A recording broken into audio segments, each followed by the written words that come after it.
This is the entrance or the inlet of the dam, and that concrete massive arc, that is the dam itself, I guess.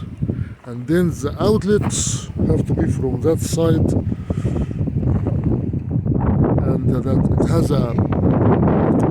the road is running on the top of the dam. The water is the lake meets the lake.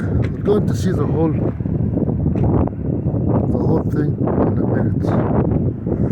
That's Hoover Dam between Nevada and Arizona, about 37 miles from